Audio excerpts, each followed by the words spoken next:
Genesis 23. Sarah lived to be 127 years old. She died at Kiriath Arba, that is Hebron, in the land of Canaan. Abraham was very sad and cried because of her.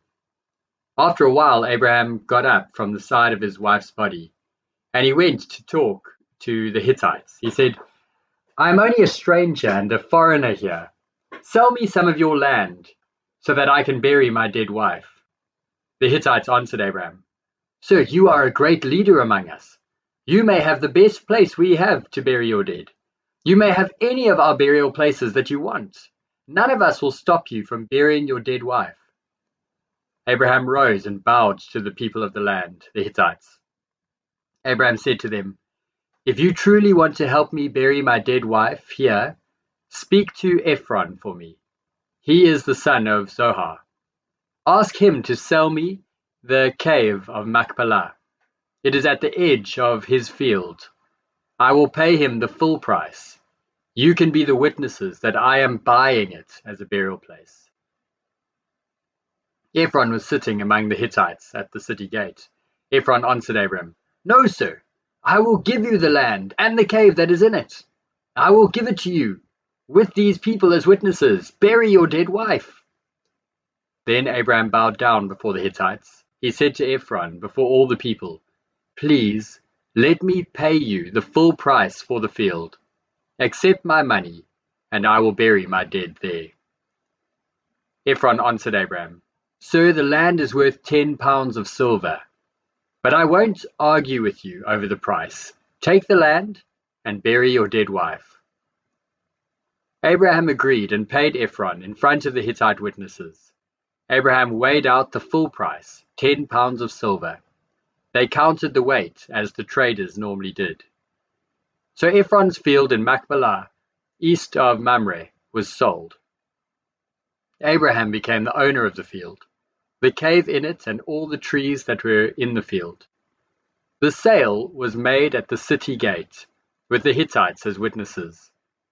After this, Abraham buried his wife, Sarah, in the cave. It was in that field of Machpelah near Mamre. Mamre was later called Hebron, in the land of Canaan. Abraham brought the field and the cave in it from the Hittites. He used it as a burying place.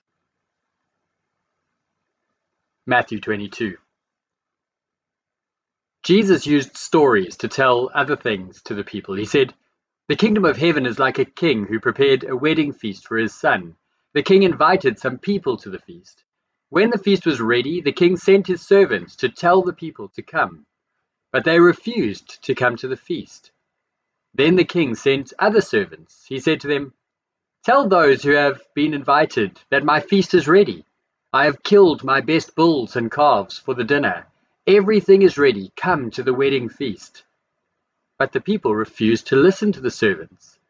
They went to do other things. One went to work in his field, and another went to his business. Some of the other people grabbed the servants, beat them, and killed them. The king was very angry. He sent his army to kill the people who had killed his servants, and the army burned their city. After that, the king said to his servants, 'The wedding feast is ready. I invited those people, but they were not worthy to come. So go to the street corners and invite everyone you see. Tell them to come to my feast.' So the servants went to the streets. They gathered all the people they could find, both good and bad, and the wedding hall was filled with guests. Then the king came in to see all the guests. He saw a man there who was not dressed in the right clothes for a wedding. The king said, 'Friend, how were you allowed to come in here? You are not wearing the right clothes for a wedding.' But the man said nothing.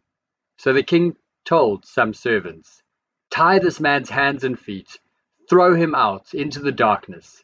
In that place people will cry and grind their teeth with pain. Yes, many are invited, but only a few are chosen.'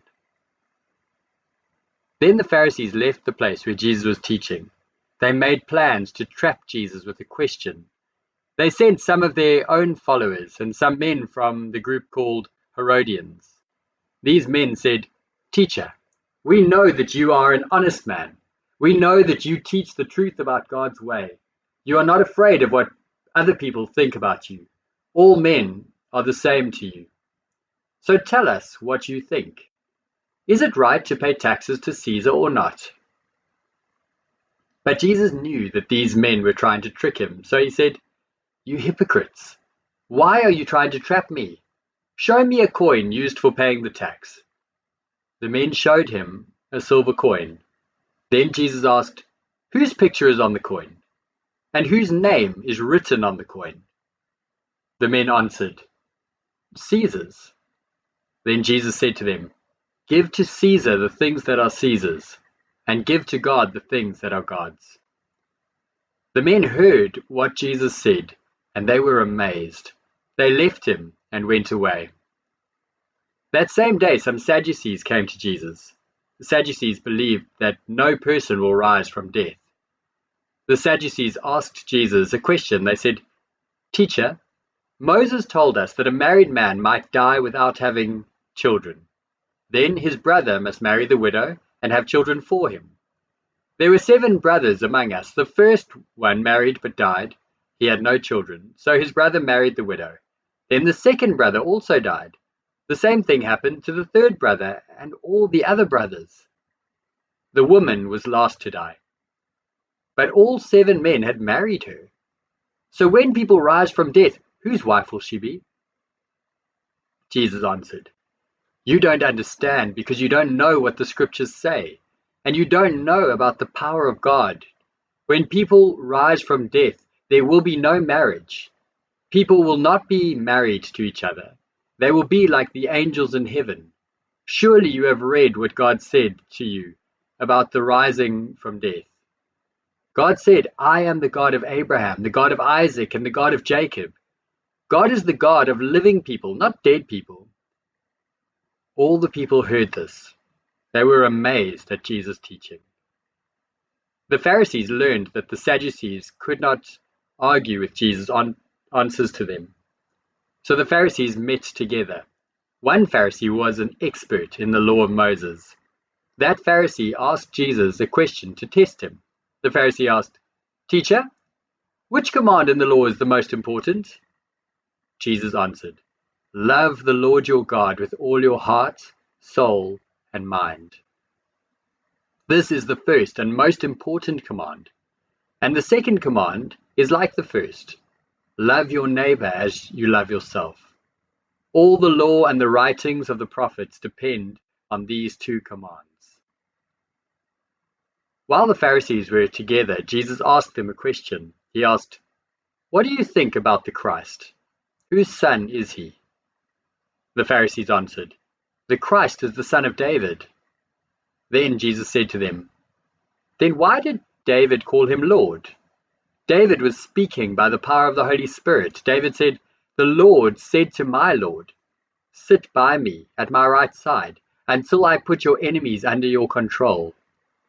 David calls the Christ Lord. So how can he be David's son?" Now the Pharisees could not answer Jesus' question. And after that day, no one was brave enough to ask Jesus any more questions. Nehemiah chapter 12. These are the priests and the Levites who returned with Zerubbabel, son of Shealtiel, and with Jeshua. They were Shariah, Jeremiah, Ezra, Amariah, Maluch, Hattush, Shechaniah, Rehum, Meremoth, Iddu, Ginnethon, Abijah, Mijamin, Moadiah, Gilgah, Shemaiah, Joarib, Jediah, Salu, Amok, Hilkai, and Jediah. They were the leaders of the priests and their relatives. This was in the days of Jeshua. The Levites were Jeshua, Benui, Kadmiel, Sherebiah, Judah, and also Mattaniah. He and his relatives were in charge of the songs of thanksgiving. Babukai and Uni, their relatives, stood across from them in the services. Jeshua was the father of Joachim. Joachim was the father of Elishib. Elishib was the father of Joadah. Joadah was the father of Jonathan, and Jonathan was the father of Jaddua. In the days of Joachim, These priests were the leaders of the families of the priests. Moriah was over Sariah's family. Hananiah was over Jeremiah's family. Meshullam was over Ezra's family. Jehohanan was over Amariah's family. Jonathan was over Maluch's family. Joseph was over Shechaniah's family. Adnah was over Hamri's family. Helkai was over Meremoth's family. Zechariah was over Iddu's family. Meshullam was over Ginnathon's family. Zikri was over Abijah's family. Piltai was over Minamin's and Moad's family. Shammua was over Bilgah's family. Jehohanan was over Shemaiah's family. Metanai was over Joarib's family.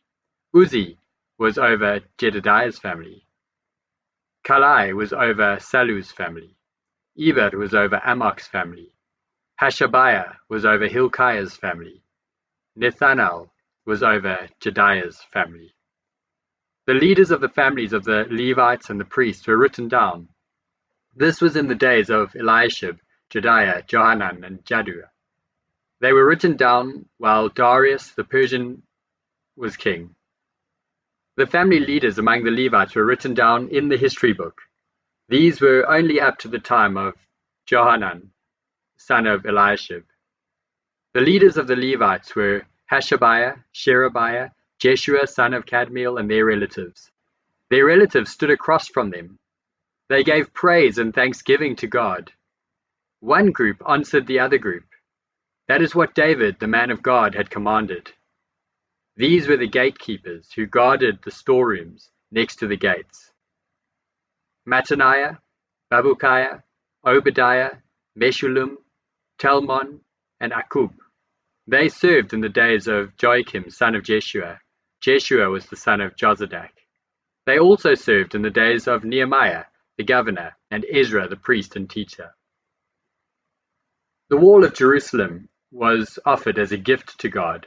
The Levites were found in the places where they lived, and they were brought to Jerusalem to celebrate with joy the giving of the wall. They were to celebrate with songs of thanksgiving and with the music of cymbals, harps, and lyres. They also brought together singers. They came from all around Jerusalem and from the Nephatite villages. They came from Beth Gilgal and the areas of Geba and Asmaveth. The singers had built villages for themselves around Jerusalem. The priests and Levites made themselves pure. They also made the people, the gates, and the wall of Jerusalem pure. I had the leaders of Judah go up on top of the wall. I appointed 2 large choruses to give thanks. One chorus went to the right on top of the wall. This was towards the trash gate. Behind them went Hoshea and half of the leaders of Judah. Azariah, Ezra, Meshullam, Judah, Benjamin, Shemaiah, and Jeremiah also went. Some priests with trumpets also went, along with Zechariah, son of Jonathan. Jonathan was the son of Shemaiah, who was the son of Mattaniah. Mattaniah was the son of Micaiah, who was the son of Zakur. Zakur was the son of Asaph. Zechariah's relatives also went. They were Shemaiah, Azrael, Milael, Gilai, Mai, Nethanel, Judah, and Hanani. These men played the musical instruments of David, the man of God. Ezra the teacher walked in front of them. They went from the fountain gate straight up the steps to the older part of the city. They went to the slope of the wall. They went above the house of David to the water gate on the east. The second chorus went to the left. I followed them on top of the wall. Half the people were with me. We went from the Tower of the Ovens to the broad wall. We went over the gate of Ephraim to the old gate and the fish gate. We went to the Tower of Hananel and the Tower of the 100. We went as far as the sheep gate. We stopped at the gate of the guard. The 2 choruses took their places at the temple. Half of the leaders and I did also. These priests were there with their trumpets: Eliakim, Masai, Minamin, Micaiah, Elonai, Zechariah, and Hananiah. These people were also there: Masai, Shemaiah, Eleazar, Uzi, Johanan, Malchijah, Elam, and Ezer. The choruses sang, led by Jezariah. The people offered many sacrifices that day. They were happy because God made them very happy. The women and children were happy. The sound of happiness in Jerusalem could be heard far away. At that time, the leaders appointed men to be in charge of the storerooms. These rooms were for the gifts, the first fruits, and a tenth of what the people gained. The teachings said they should bring a share for the priests and Levites. These were to come from the fields around the towns. The people of Judah were happy to do this for the priests and the Levites who served. They performed the service of their God. They had the service of purifying things. The singers and gatekeepers also did their jobs, as David had commanded his son Solomon. Earlier, in the time of David and Asaph, there was a leader of the singers. There were songs of praise and thanksgiving to God. So it was in the days of Zerubbabel and Nehemiah. All the people of Israel gave something to the singers and gatekeepers. They also set aside things for the Levites. The Levites set aside things for the descendants of Aaron. Acts chapter 22. Paul said, "Brothers and fathers, listen to me. I will make my defense to you." When the Jews heard him speaking the Jewish language, they became very quiet. Paul said, "I am a Jew. I was born in Tarsus, in the country of Cilicia. I grew up in this city. I was a student of Gamaliel. He carefully taught me everything about the law of our ancestors. I was very serious about serving God, just as are all of you here today. I hurt the people who followed the way of Jesus. Some of them were even killed. I arrested men and women and put them in jail. The high priests and the whole council of the Jewish elders can tell you that this is true. These leaders gave me letters to the Jewish brothers in Damascus. So I was going there to arrest these people and bring them back to Jerusalem to be punished. But something happened to me on my way to Damascus. It was about noon when I came near Damascus. Suddenly, a bright light from heaven flashed all around me. I fell to the ground and heard a voice saying, "Saul, Saul, why are you doing things against me?" I asked, "Who are you, Lord?" The voice said, "I am Jesus from Nazareth. I am the one you are trying to hurt." The men who were with me did not understand the voice, but they saw the light. I said, "What shall I do, Lord?" The Lord answered, "Get up and go to Damascus. There you will be told about all the things I have planned for you to do." I could not see because the bright light had made me blind, so the men led me into Damascus. There, a man named Ananias came to me. He was a religious man. He obeyed the law of Moses. All the Jews who lived there respected him. Ananias came to me, stood by me, and said, "Brother Saul, see again." Immediately I was able to see him. Ananias told me, "The God of our fathers chose you long ago. He chose you to know his plan. He chose you to see the righteous one and to hear words from him. You will be his witness to all people. You will tell them about the things you have seen and heard. Now, why wait any longer? Get up, be baptized, and wash your sins away. Do this, trusting in him to save you." Later, I returned to Jerusalem. I was praying in the temple and I saw a vision. I saw the Lord saying to me, "Hurry, leave Jerusalem now. The people here will not accept the truth about me." But I said, "Lord, they know that in every synagogue I put the believers in jail and beat them. They also know that I was there when Stephen, your witness, was killed. I stood there and agreed that they should kill him. I even held the coats of the men who were killing him." But the Lord said to me, "Leave now. I will send you far away to the non-Jewish people." The crowd listened to Paul until he said this. Then they began shouting, "Get rid of him! "A man like this doesn't deserve to live." They shouted and threw off their coats. They threw dust into the air. Then the commander ordered the soldiers to take Paul into the army building and beat him. The commander wanted to make Paul tell why the people were shouting against him like this. So the soldiers were tying him up, preparing to beat him. But Paul said to the officer there, "Do you have the right to beat a Roman citizen who has not been proven guilty?" When the officer heard this, he went to the commander and told him about it. The officer said, "Do you know what you're doing? This man is a Roman citizen." The commander came to Paul and said, "Tell me, are you really a Roman citizen?" He answered, "Yes." The commander said, "I paid a lot of money to become a Roman citizen." But Paul said, "I was born a citizen." The men who were preparing to question Paul moved away from him immediately.